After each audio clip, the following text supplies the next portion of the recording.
한솔재지 이제 국내에서 이제 인쇄용지 시장 33% 점유하고 있고요. 전체 생산량 기준으로 국내 1위 제조업체라고 보시면 되겠습니다.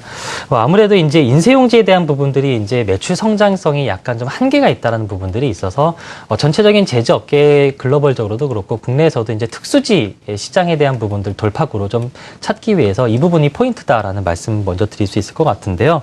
특수지가 이제 시장에서 관심을 갖고 제조업 중에서도 이 특수지에 대한 관심을 두는 가장 큰 이유가 아무래도 영업이익률이 좀 높다라는 측면을 보실 수가 있겠습니다.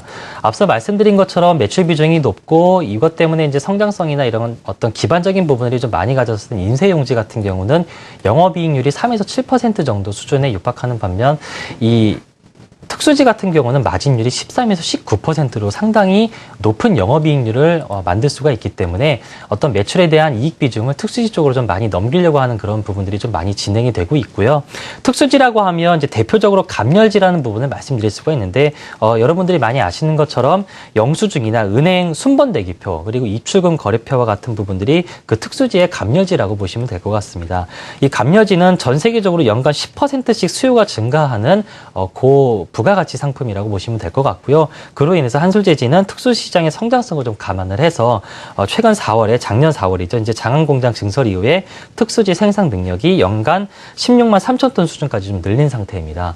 글로벌적으로 좀 판단을 해본다면 일본의 왕자재지라는 회사가 27만 5천 톤 그리고 독일의 쾰른이 25만 톤에 이은 한솔재지는 3위 수준으로 좀 형성할 수가 있을 것 같고요. 4위는 일본의 미쓰비시 재지가 16만 톤 정도로 형성이 되어 있습니다. 이를 비교해 본다면 특수지에 대한 부분 한솔재지가 얼마나 이 부분에 포인트를 두고 최근에 증설을 진행했는지에 대한 부분들을 말씀드릴 수 있을 것 같고요. 더불어서 이제 제조업종 전체적인 남미의 이제 증설 물량의 영향으로 펄프 가격이 좀 안정화되었다는 부분들도 포인트가 될 수 있고 또 이제 한솔재지가 이제 거느리고 있는 자회사 최근에 이제 한솔개발이 유상증자 이제 회사가 이제 진행했던 부분들 때문에 재무 구조도 좀 안정되고 기타 자회사들의 이제 실적이나 이익도 턴어라운드가 될 수 있다는 관점들이 한솔재지에 대한 연결 영업이익도 상당히 안정화될 수 있다는 것도 포인트가 될 수가 있겠습니다.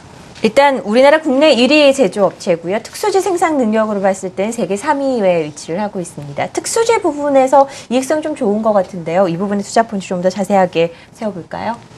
네, 말씀드린 것처럼 이제 증설을 분명히 진행이 됐고 거기에 대한 성장성이 이제 주가에 반영이 될 텐데 실질적으로 이제 매출이 얼마나 늘어나냐 이제 영업이익률이 높긴 하지만 매출이 또 얼마나 가져오느냐도 분명히 중요하기 때문에 그 부분은 아마 점검을 하면서 주가가 천천히 우상향을 진행하지 않을까라는 말씀 드리도록 하겠고요.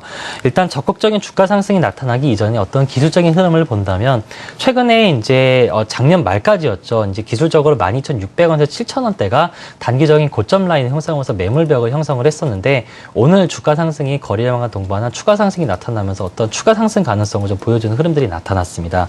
그래서 추가 상승이 조금 더 진행이 된다면 작년 5월과 7월 달에 형성된 이전 고점에 대한 가격대까지의 추가 상승 여력이 조금 더 긍정적일 수 있다는 측면으로 포인트를 좀 두시면 좋을 것 같고요. 따라서 매수 관심가는 13,000원 초반 가격대에서 매수 관심가를 가져보시면 좋을 것 같고요. 앞서 말씀드렸던 매물대가 좀 많은 가격대인 15,000원을 목표가로 제시해보고 손절가는 최근 상승 추세의 이탈이라고 볼 수 있는 12,500원으로 잡아보시면서 관심 가져보시면 좋을 것 같습니다. 네.